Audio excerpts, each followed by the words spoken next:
Hello and welcome to Wrestling and Everything Coast to Coast. This time with very special guest host this week, and that's Jonathan Schwartz from Slam Magazine and Benny Scala from Pro Wrestling Stories, right? Or no, Pro Wrestling? Yeah, Pro and Dan and Benny in the Ring.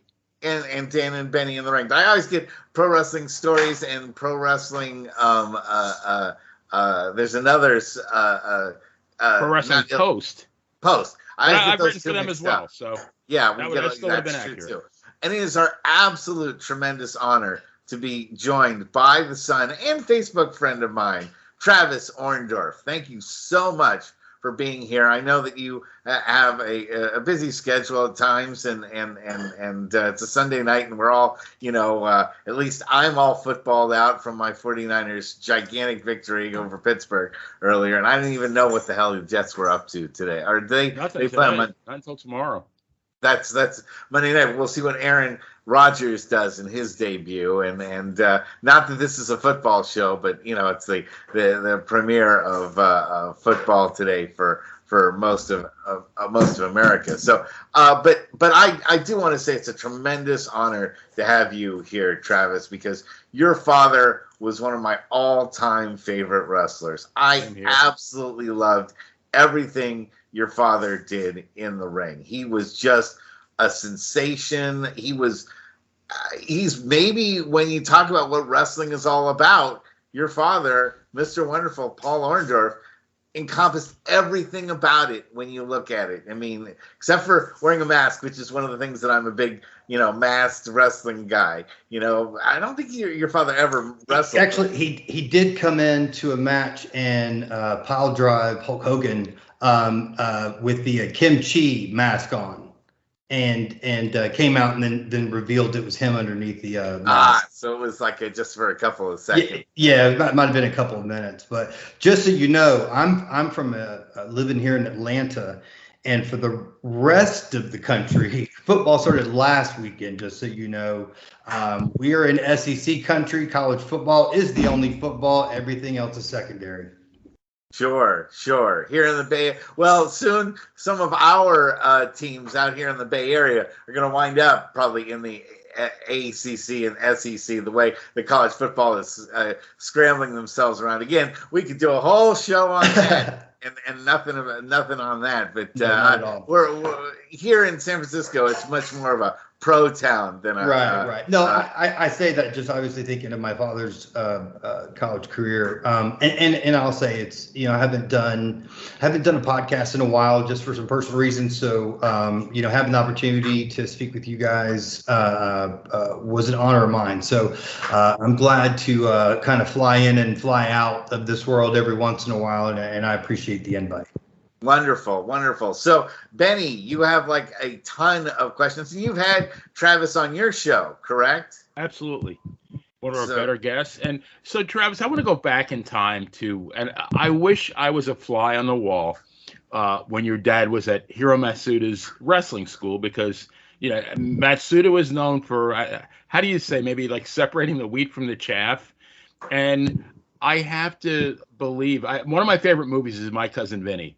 And one of my favorite scenes is when he comes in to first meet Judge Chamberlain Howler, Fred Gwynn, and he gives him the book of Alabama court procedure, and he just drops it on the desk, and you could probably use it for weighted dips. It was so heavy, but his response was, "Oh, that's it." And I can just imagine that your Matsuda asked your dad to do 1,000 squats.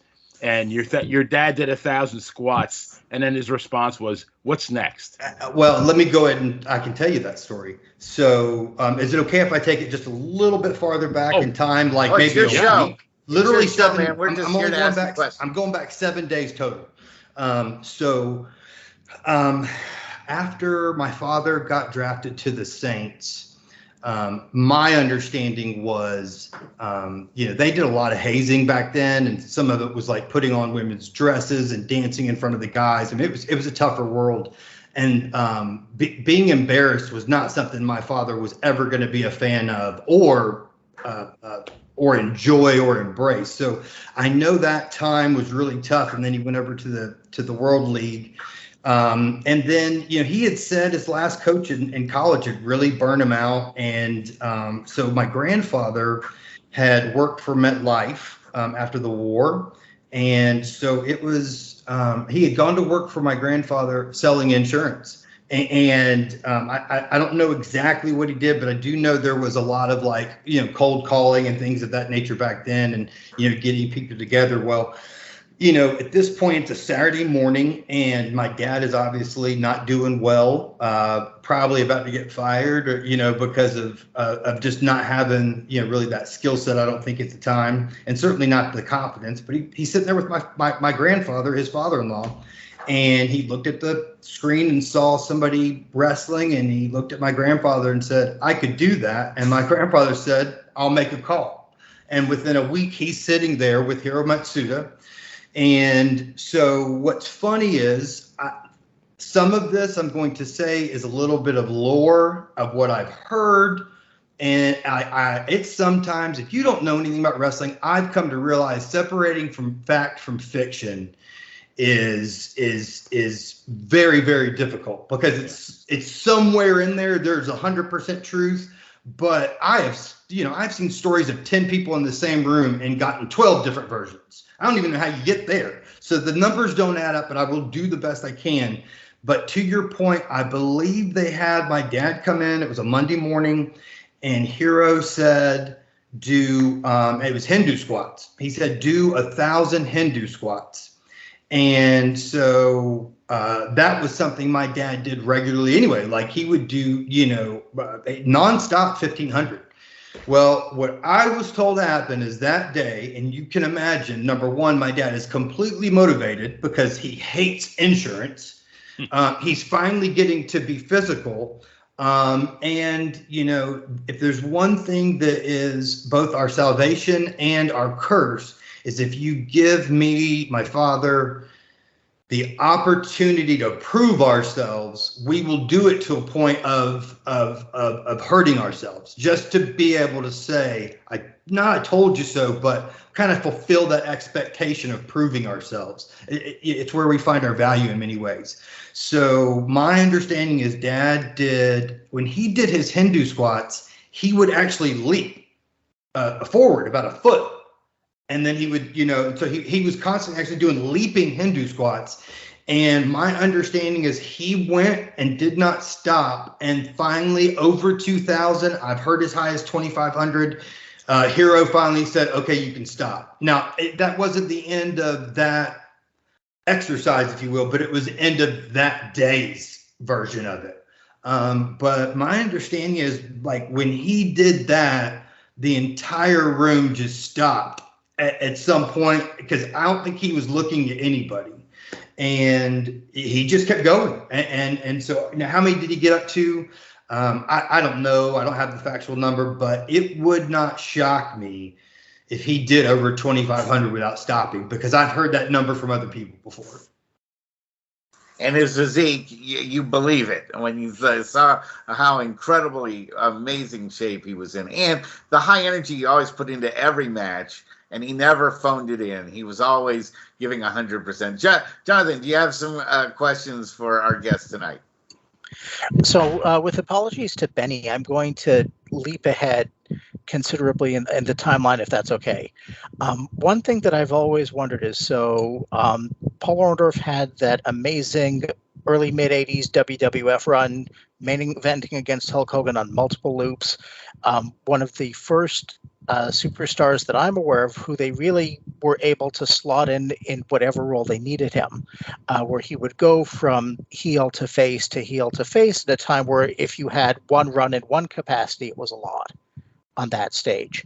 I'm just kind of wondering, for, being at home and understanding from, other kids of pro wrestlers, depending on the extent to which they're smartened up to the business at what point, what it's like to kind of be in an environment where you go from your dad being, by kids at school, admired and one day and hated the next, or hated one day and admired the next. I always kind of wondered how that would play out in real life for the people who are at home. Well, I'm going to give you a couple of variables that I think are very unique to me to me that are going to frame my question or frame my answer. And that is, when my dad's fame was hitting those peaks, I was around 6 and 7 years old. So I was born in 78. So the majority of people that made a big deal about my father's relevance, his legacy, his life, was the people I saw at church, the people I saw when I went to my baseball games. It was the parents. It wasn't the kids, not for me at that point in time. So from 84 to 87, there was some animosity with kids, but I had gone to a very small private school, and it was very focused on education. I think at this point I had skipped a couple of grades, and so that world didn't really play itself out inside of a Montessori school, but it absolutely did at the baseball field. With that being said, it was impossible to avoid, because my last name is Orndorff. Sorry about that. So it was impossible. We'll fix that in post. No. Okay, great. So it's impossible for me to have avoided his legacy at any point in time during my life, because as soon as you heard my last name, there was no other association that anybody had ever had. So if they had heard that last name, they would say, "Are you related to?" If my dad's name was Paul Smith, nobody would have had a clue what my life was like, nor would they have bothered me. So it's funny that when people bring it up, I think to myself, man, like Lacey, boss man's daughter, and I are friends, and her version of her life is completely different from mine, simply because if she wanted to not be big boss man's daughter, she could disappear. It was much more difficult for me.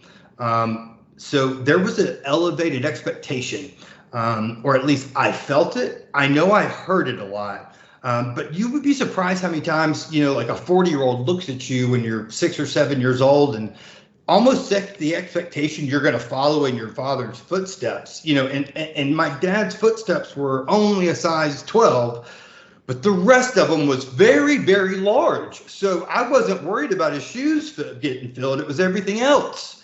And so I think what I would tell you is I was more disappointed in how many men that I interacted with really took it upon themselves to try to take advantage of me in many ways. They would ask for dad's address, or they might ask questions. And as a kid, I didn't know what I should or shouldn't say. The only thing I knew was kayfabe meant shut the up. If I heard kayfabe, then that shut up, Travis. And I went, oh, it was literally like a pause button.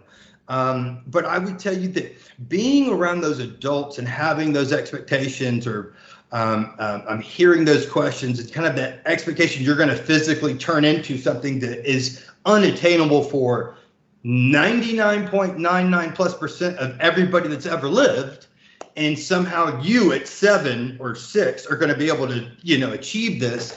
And so when you think about it, it's funny how people really didn't have a boundary with me around the fact that I was a child. I can remember people promising me autographs of, like, they would ask me who my favorite athlete was, and I would they'd offer me an autograph, and I'm an innocent kid. I don't think much of it. And then it turns out, obviously, they were just trying to get information on my dad, or, our home address.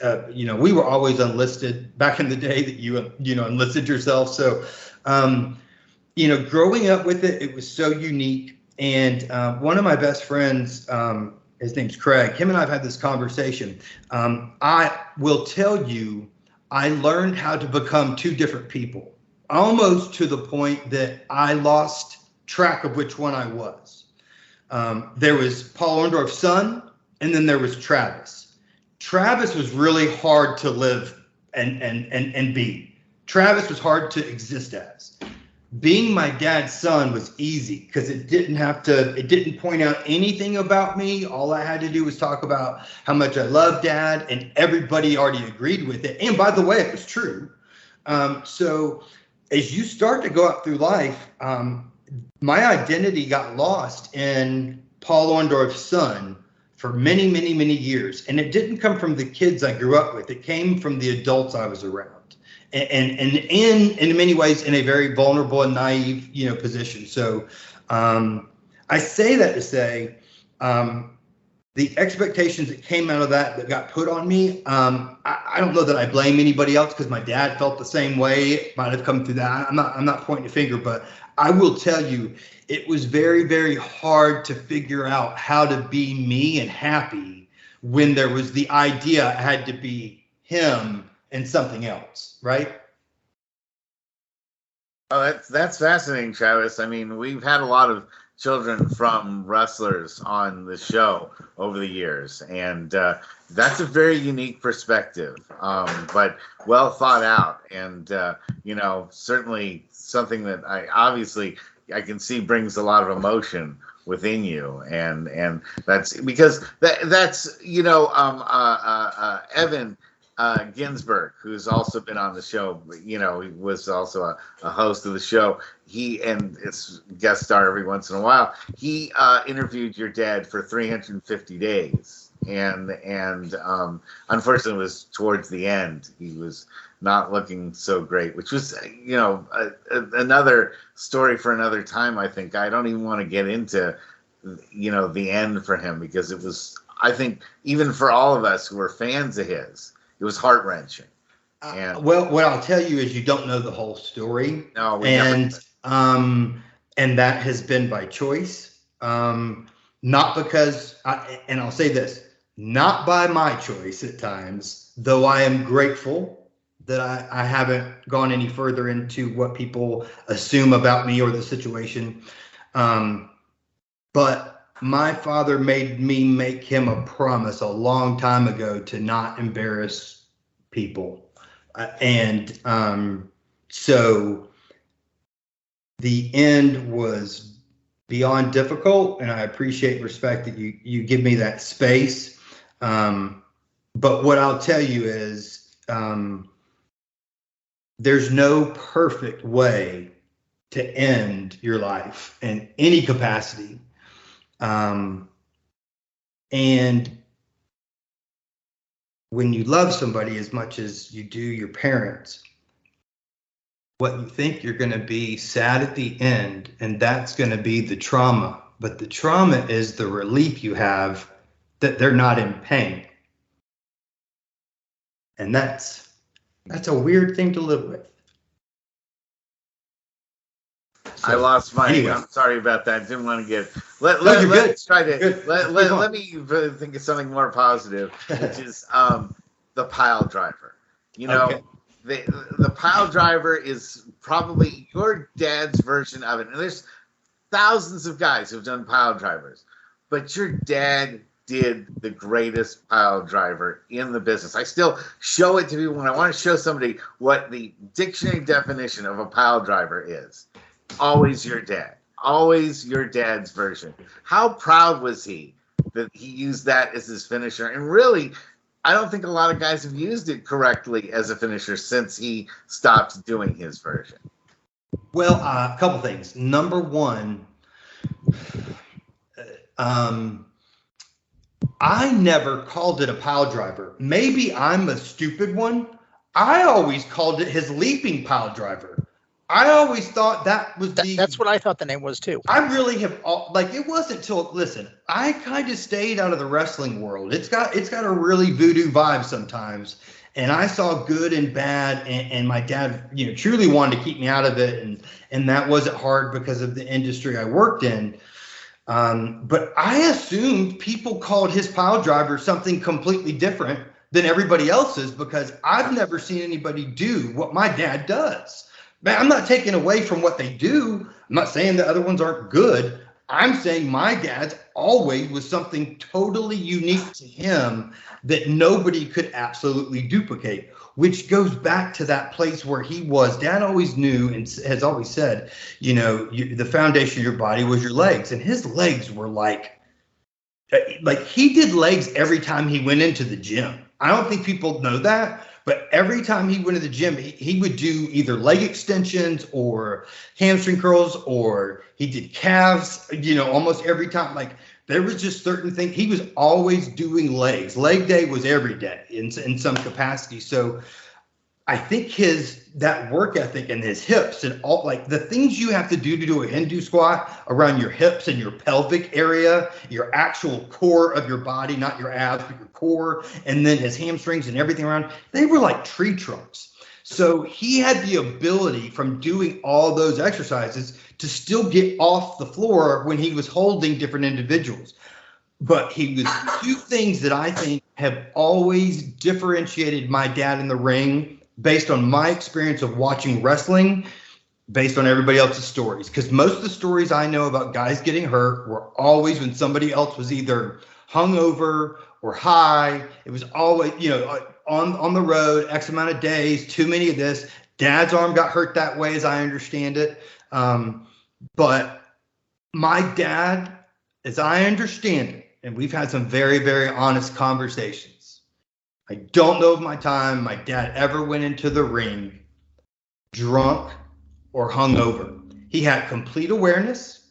He had you had his undivided attention, even if he wasn't paying attention to you. Every single person in that place, he felt like he owed them. And every single thing he did was for somebody that was 70 rows back or the front row. He didn't care which one you were. He loved you the same. I think you saw that in the way he treated his fans throughout life, right?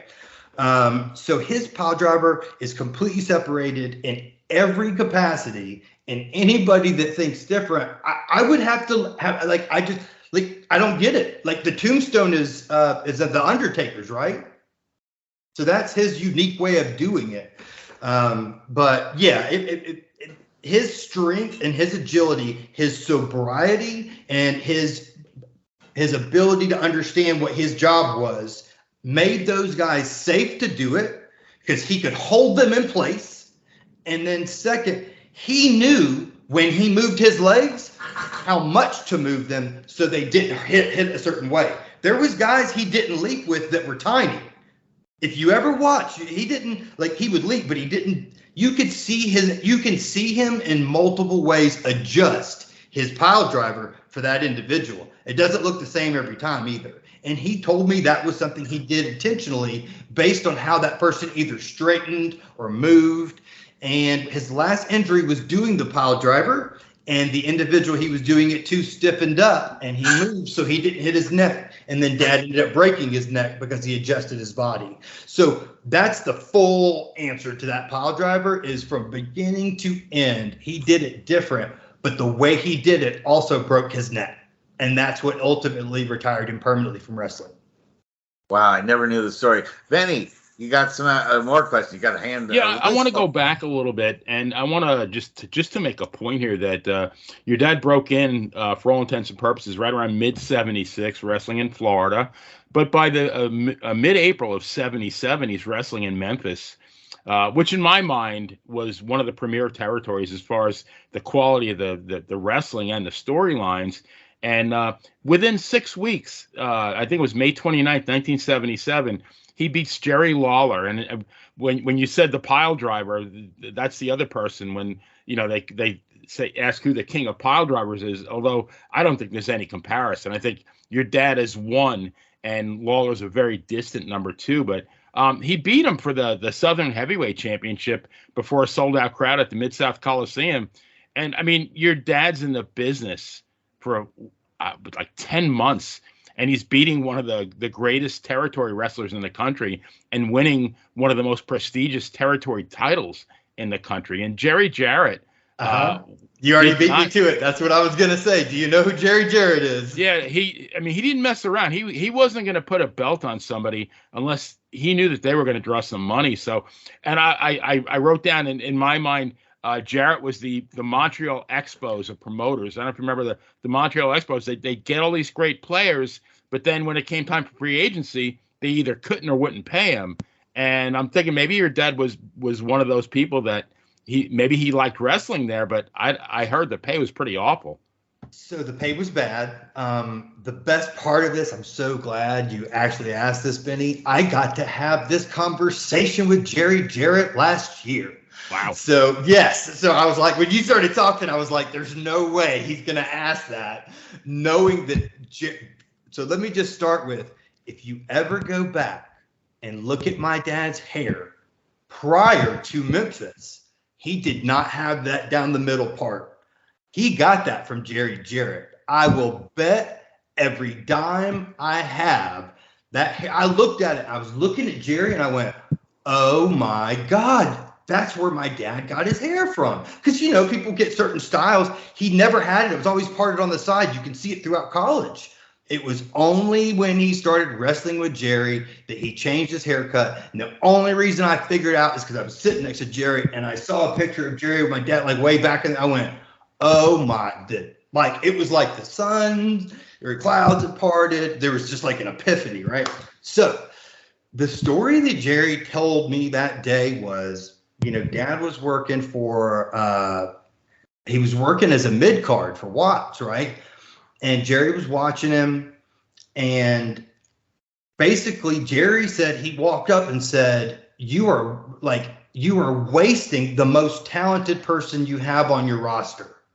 And he said, who is that? And he obviously pointed to my dad. And he said, shortly after that, he was given a couple of matches and he got over and he popped. Now, it might not have been Watts. I might be wrong about the Watts name, but I know the promoter he was with, he left there after that and went to Jerry because Jerry promised him the title. And Dad thought the money would be there and the title would be there. So that's what Jerry said to me last year when we were at StarCast of all places, and obviously short before he passed.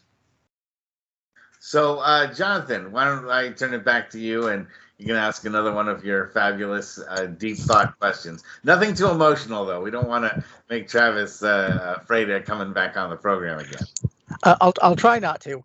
Hopefully this is a happy one from your perspective.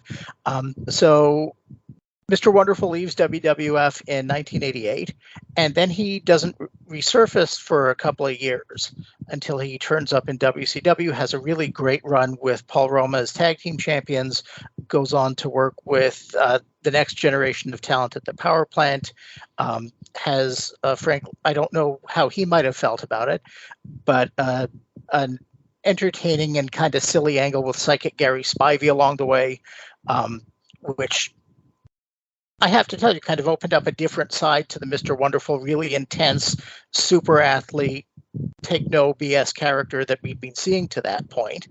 But I wonder about those kind of intervening years. There were stories that kind of went around, certainly the PWI and the Aftermags. There were obviously false rumors that he'd gotten sick or passed away even. There were stories that he'd opened up a bowling alley. What happened, and what was it like, I guess, having your dad home after being on the road for what must have been years and years and years? That's a fabulous question. So it was okay, and I'll tell you the story that I understand it as. So dad was hurt at this point, right? His right arm was starting to have issues, and the surgeon recommended a surgery. Surgeries at that time were not nearly as common or popular, and a lot of this stuff, even how they, dealt with the muscular structural, kind of the aftermath. Dad's mentality was he didn't want a scar on his body.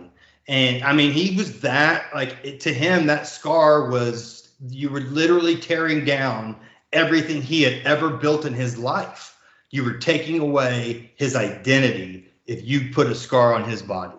So instead of feeling the rejection of the fans because it's not going to look exactly or do the same, he's hurting. Dad just quit showing up, and it was a mistake he made because Vince made him, promised him he'd take care of him as long as Dad didn't screw him over.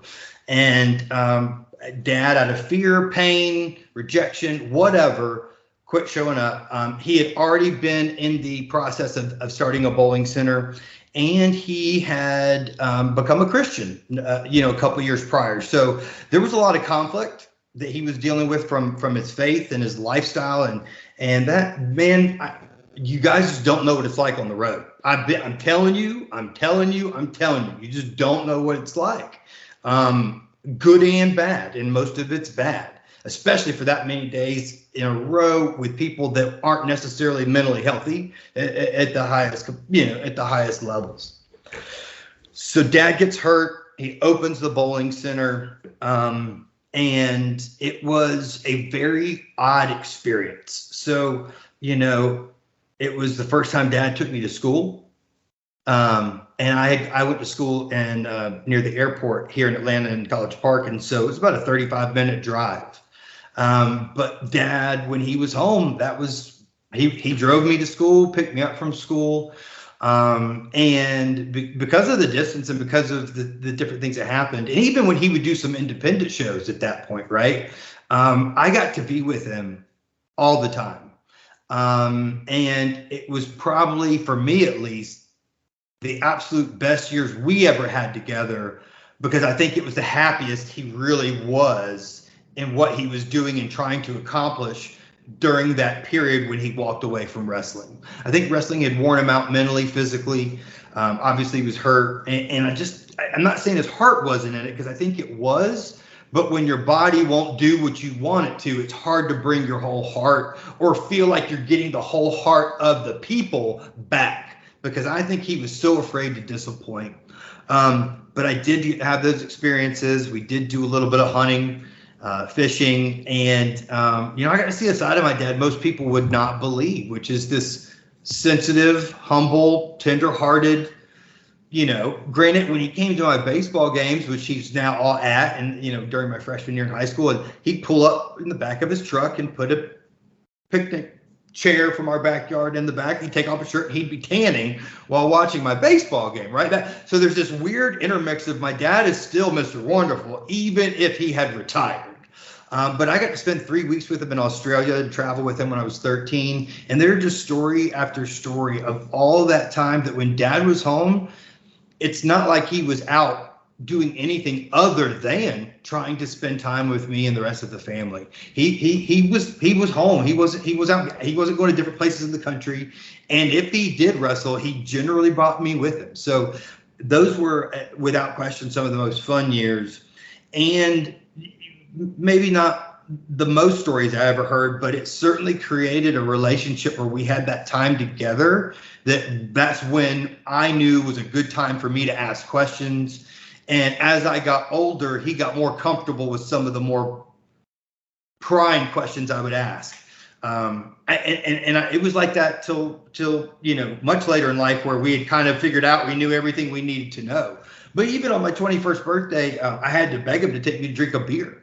He had never told me anything about he never drank a beer at the house. I mean, he might have had a beer in front of me in my lifetime, but I don't recall it. And so that was even taking that step when I turned 21, which is, 14 or 15 years removed from the bowling center. He still had this, kind of control over the life he wanted and how he wanted to influence me. That's also an amazing story. In fact, you said there were stories about being on the road that nobody knows about. Are there any of them that you would want to share with us, about what life was like and being on the road so much? It's definitely a big theme of Evan's 350 days, of course. So let me, okay. Let me say it this way. I'm going to tell you about a personal experience as his son, right? So I'm talking about that world of entertainment, right? Just kind of the access that people don't necessarily see, understand, or know about. And certainly it's not something they know about me unless I've had that one-on-one conversation with you. Because some of that stuff is quite, frankly, it's like, you tell this stuff and people are like, oh, that's traumatic. And I was like, oh, it's supposed to be funny, and so you realize like some of the things that you've gone through, which are normal to you and some of the peers I have that are wrestlers' kids, that's not normal society or the day-to-day function that people have. So when I was in middle school, I had an opportunity to pursue some acting and some different things. A friend of mine who I went to school with pursued that and went on to do very well. And so at that point in time, I was 13 or 14, but I asked Dad, could I pursue it? And he said, you can't pursue anything until you're 18 or 19 years of age. Like, I'm not going to argue with you. This isn't a discussion. End of story. So when I turned 18, I had gone to school, but I wanted to go to LA and see if I could, see what it was about, take a crack at it, whatever you want to call it. So he calls up a friend of his that was a guy that used to take the wrestlers around, right? And so these guys that are kind of in that little world, they're all, we'll call them entrepreneurs. But they're all just kind of from a different, just to cut from a different cloth, not in a bad way, just different. So I go out to LA. The guy picks me up. The first place we stop at after he picks me up in the car, and I'm 19, graduated from a small Christian school. First place he takes me to, he goes, we have to stop in here. I work here, and it looks like a dead alley, right? Anyway, we go in, and it's a strip club, and this guy's a recruiter for a magazine company that does nudes. And I'm like, I thought you were a mechanic. He's like, oh, I do that too. And I'm like, I don't think my dad knows this. And at this point, I'm freaked out. I'm 19 years old. This is day one in LA. Things and all things that my dad kind of like, he would drip over the years, drip little stories here and there about things that happen. And then my imagination figured it out, right? Because he would give me enough, but he would only tell me enough that, he felt comfortable and trustworthy. So there was this drip, right? But when you go out and you go from like an alley to that, and you're seeing recruiting and crazy things go on, and you're like, this is how people live out here? What is going on? So the next night, I go to auditions, and the next day and do some different things. And the next night, he says, hey, I'm going to take you to this bar. And I'm like, dude, I don't want to go where we went last night. And he's like, no, this is a normal bar. And I go in. I don't know who I'm going to meet there. I don't know anybody. I'm literally 19 years old. And this guy picks me up from behind and physically picks me up and puts me on the bar, and he starts ordering shots. I have no idea what's going on. The guy I'm with, staying with for these days, is kind of laughing. Short version is it was the drummer from Guns N' Roses. And evidently I'd met him like 6 years before when we were going to Australia. He knew I was coming into town, and just like as soon as he saw, like, I don't have the full understanding because obviously things happened that evening, but that was my second night in LA. And I met a lot of other famous people that evening from different walks of life that most people can't fathom, like what that contact and interaction is like. But you're seeing them in the real element, not how they portray themselves, not what everybody says, like the real deal. And shell shock is not the word. I mean, I just was not prepared at all. And I was there for a couple weeks, and I called Dad. I was like, dude, I'm going to die. I need to come home. And I got on the red eye, and I came home, and that was that. Well, at least you made it through the safety. Yep. We're a dog-friendly program, by the way. If you've got your dog, you can bring your dog on the show. Oh, hold on one second. Hey, come here. Come on. Stop running. Come here, Eleanor.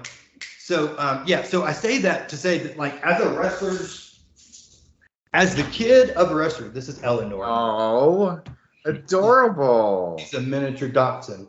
Oh, what a cute doggy. What's his name?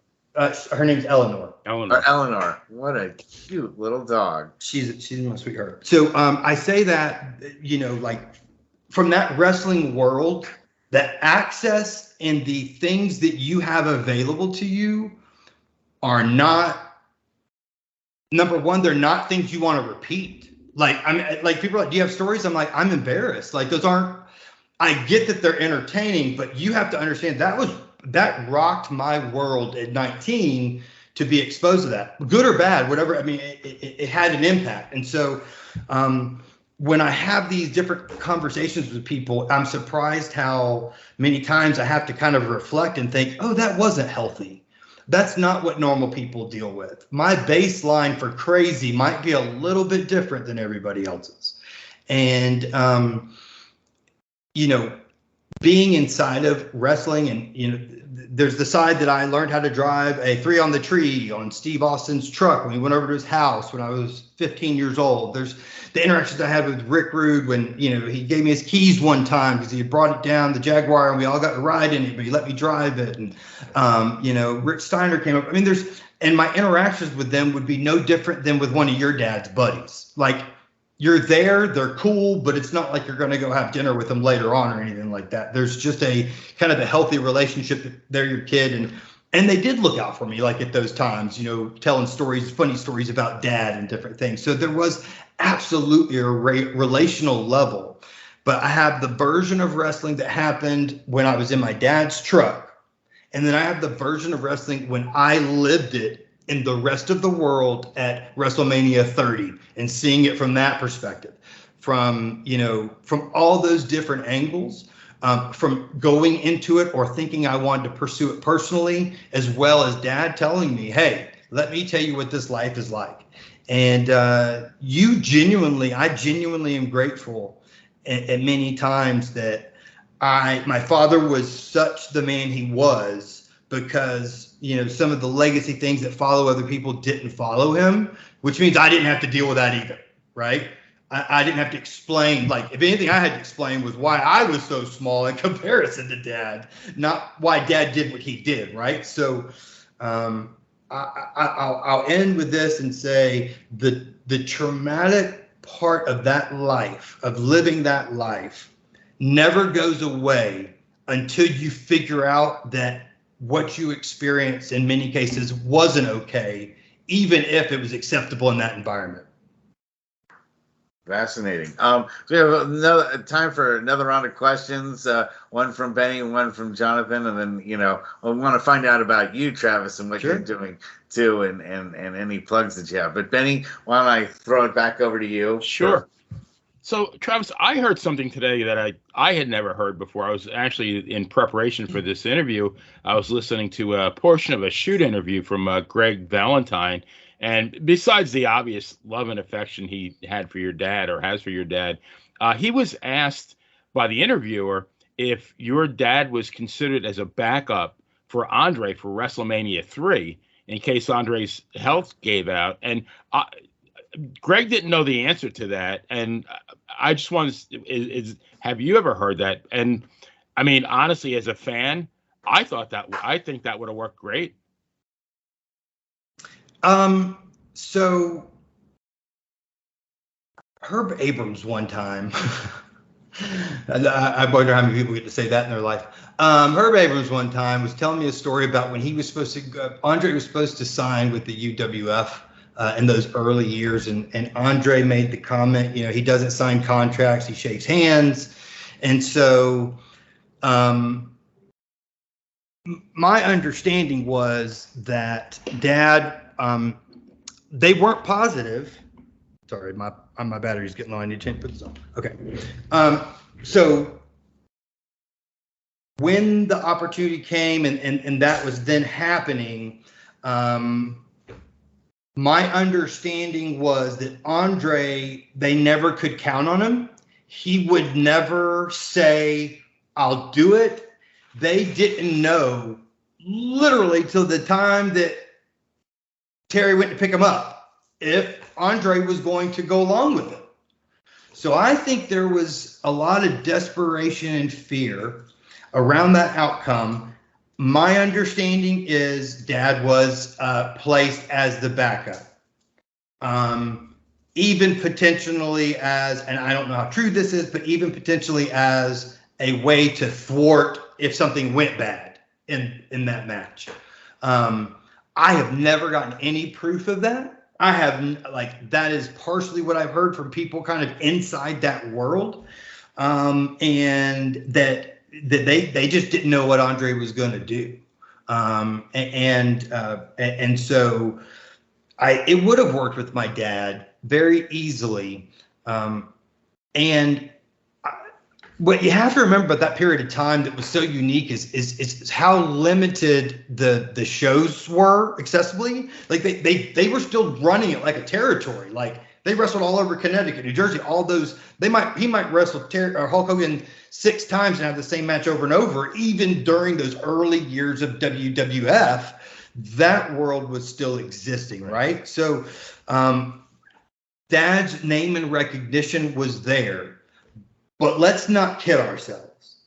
Andre the Giant was the first of anything like him in the history of really anything we had ever seen. He was so unique. So there's no question which one was the bigger draw, and for the reasons. I mean, he literally was the just in a good way a freak. And the match would have been great if it was my dad. There's no question. I mean, I think either would have worked, but my understanding, and even Dad did not disagree when somebody was telling this story, was that Dad was there. If it went south, he could fix it, and they knew Dad would.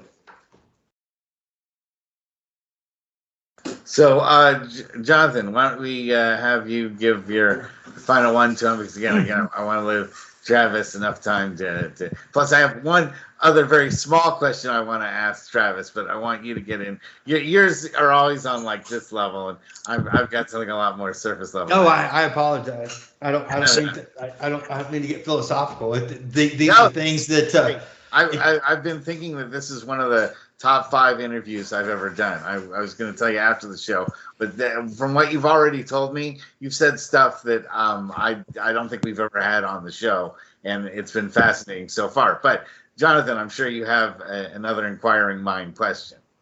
So if it's okay, I'm going to piggyback too, because I don't know when I'm going to get another chance. Okay. The first one is, and I think this is a conversation that you and I might have had offline on social media, but I think it might be worth kind of surfacing since our often fellow co-hosts, Dr. Mike Lano and Evan Ginsberg, have brought it up on the show before.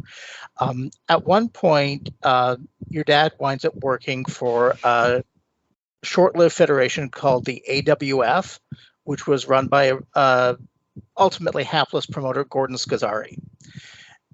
There's a bit of a mystery going that has made the rounds about what happened to that title belt for the AWF. Around the same time, Paul Mr. Wonderful Orndorff appears on an infomercial alongside Hulk Hogan and a couple of other wrestlers. I think the Honky Tonk Man was involved. Coco Beware was that Nintendo game that was horrible. Exactly. But Paul Orndorff shows up with the belt that looks suspiciously like the one that had been used by the AWF. In the interest of squaring the circle and answering one of pro wrestling's great long-term mysteries, do you have any insight as to what happened with that belt? And I'll follow up with one more question after this, because frankly, I just want to know what it was like coming home after Mr. Wonderful kicked Vader's ass. Okay. But I'll leave that in flip-flops. Yep. So you're the first person to ask that, Jonathan. Wow, aren't you a little sneaky? Oh man, are you Canadian? Because I know I should. I'm just kidding. So rumor has it that this promoter didn't pay Dad his money, and so Dad might have kept the belt, and it was at the top of a closet for God only knows how long. And then I think my nephew has it. My nephew still has it. So he wanted it. I think my dad promised it to him or something. I don't remember. Anyway, it was at the house, and I wanted to borrow it for something. For work. Oh yeah, that's what I did it for work. Like we were trying to motivate people, so like I would bring the belt in, and if they were number 1 in customer service, I'd give them this belt, and we took pictures of it and stuff. So It was used as a work prop for a couple of years, and until I didn't want, my nephew wanted it. I knew he did, so I made sure it made it back into his hands, so I didn't forget about it. But yes, I never knew who the dude was, but I know he didn't pay my dad, and that belt was around my house. In fact, I used it as a prop one year. I wore it. Wore it to Halloween with my dad's robe, and I put the belt on. So yeah, that was at the top of a closet or bottom of a closet for a good 20 years. It feels like. And that brings me to one final question. That's the name Mr. Wonderful and the number 1 and the DERFUL on the back of the trunks. Whose idea was that? So the story behind Mr. Wonderful, my dad had a couple nicknames. One of them was they called him Oscar because Oscar the Grouch. He was so grouchy all the time. So if you know Brian Blair, Dad's nickname for. In fact, it's so bad because I call these guys these names like I know them. I mean, I do know Brian very well because he was there the day I was born, and confirmation that at one point in time I had hair. So, but Dad's nickname for him was Beeper. I don't know why his nickname is Beeper, but I didn't call him Brian for years until people started referring to him as Brian, and I had to respond back to them because if he called, I'd be like, Beeper, and hand the phone off to Dad. So,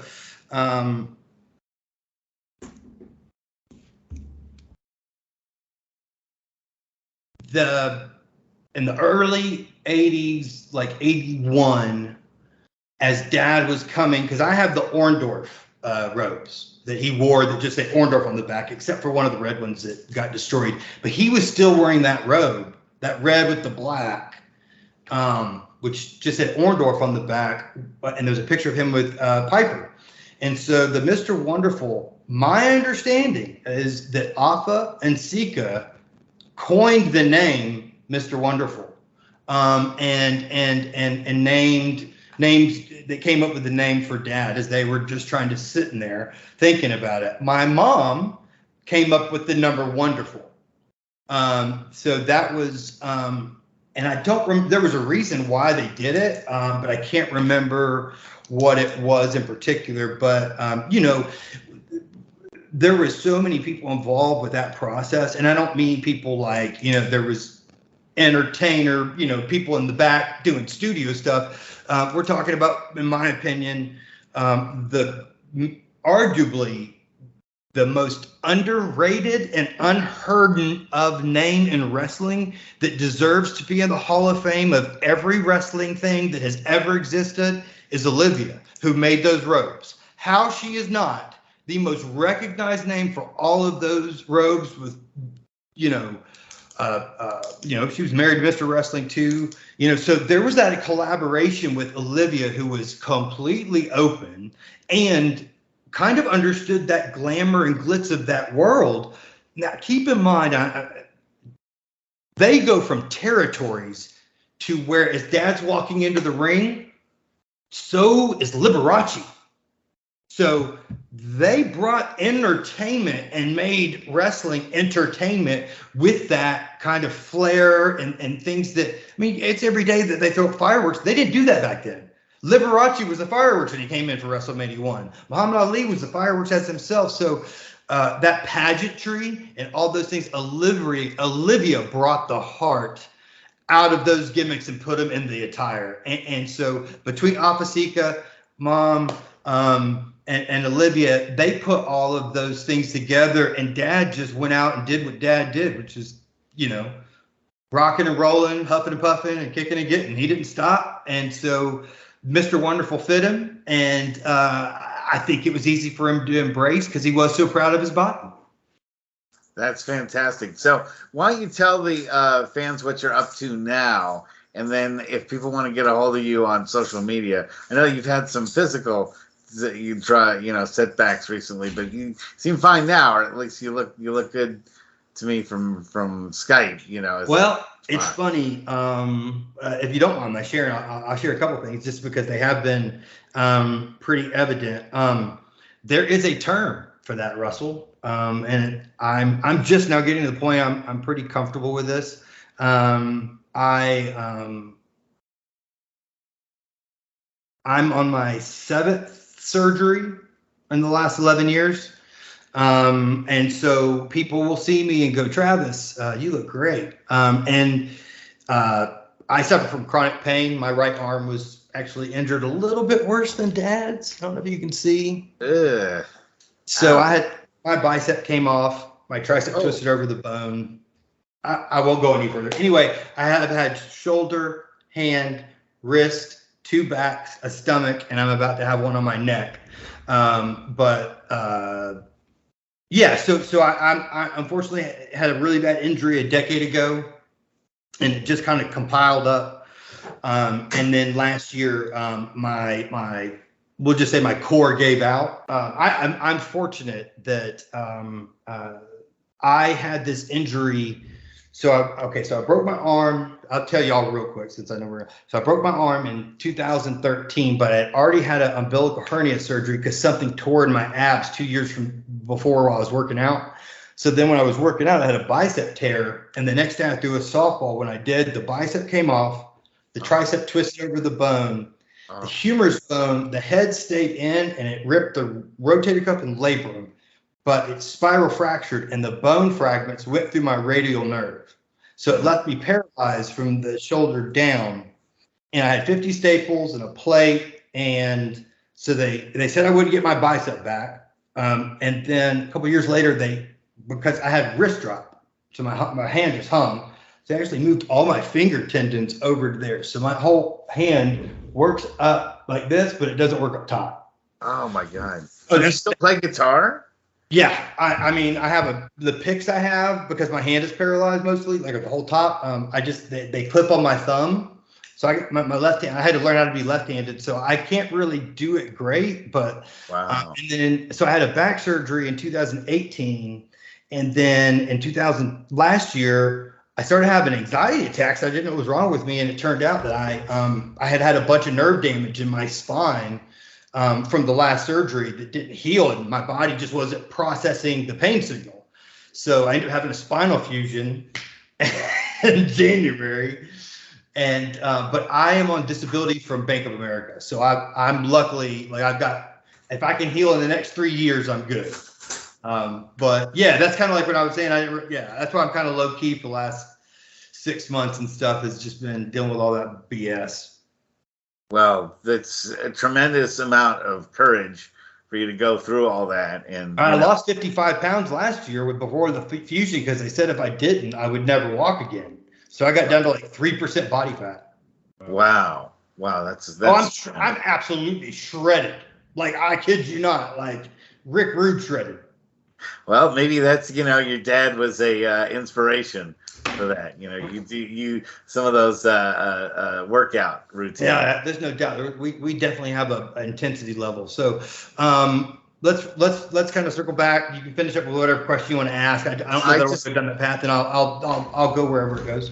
No, that's fine. In fact, we're at the end of the hour, which is unbelievable because there's still like a million other questions that we all probably have. So we'd love to have you back on as a guest again on the show. I'd be happy to. I'm sorry I went off. I go off the rails sometimes, and no, I ain't gonna lie. I didn't take my attention deficit medicine today. The best interviews we get are when people are real like this, and you're the most real of real interviews that I can ever say. Everyone's been genuine on the show, but you're so genuine that I got to give you a lot of credit for that. And I know it's hard to be upfront and honest. This is the first time you and I have ever talked together in person. We've talked social media for a while, but we've never actually, face to face talk like this.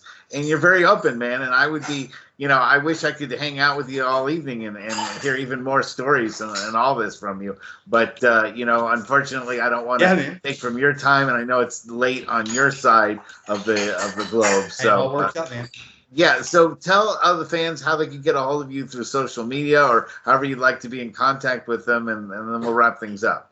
So, with all the things that have been going on with me on a personal side, I've kind of stepped away from the social media, and not kind of, I did step away from it.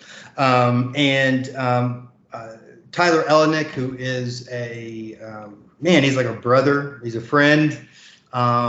He's the reason that we have the presence, or Dad has the legacy presence he does. So Tyler runs, the Mr. Wonderful page on Instagram.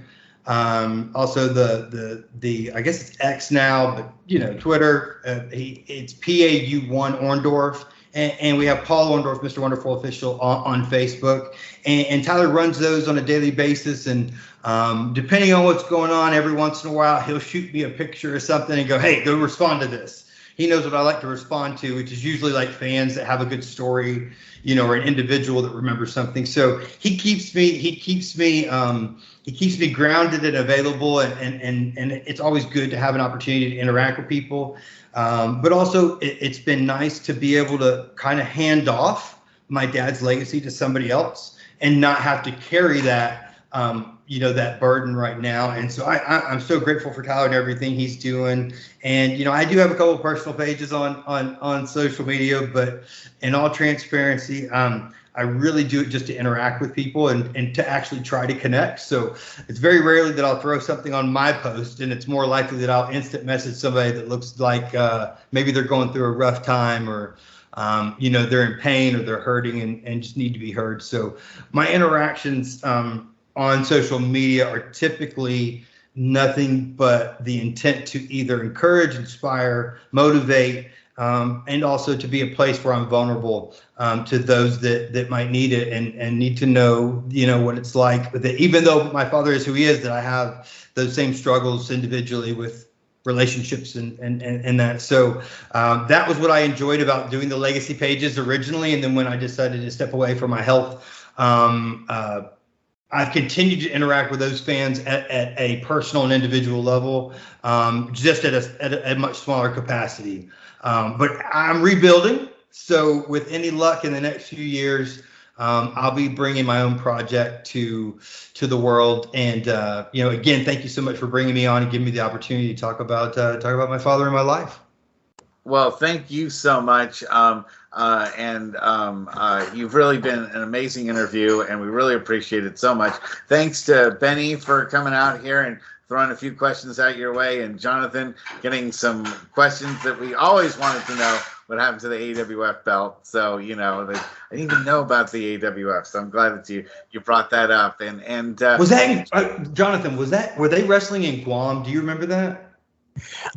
No, that wasn't the Guam tour. That was based somewhere. I think it was ultimately they promoted a couple of shows in upstate New York. Okay. And they had the idea of running these shows in January, February in upstate New York and in the middle of a blizzard. Okay. Is the big show, and he contracted a lot of talent, your dad included. There were a lot of no shows between just the weather conditions, and it seems to be kind of the nature of the game when it comes to pro wrestling. And it didn't necessarily work out so well for him. And from what I'd heard, a lot of talent was kind of treated the way that your dad was. And, so it's one of those stories where nice guy, best of intentions, but then the road to hell is paved with good intentions. Disaster promotion. But there's so many more stories. There's thousands of other great stories, and we'd love to have you on again as a guest. So, certainly best of health to you, and see you around on social media. Thank you, everyone, for being here this weekend, and we'll see everyone next week. Good night, everyone.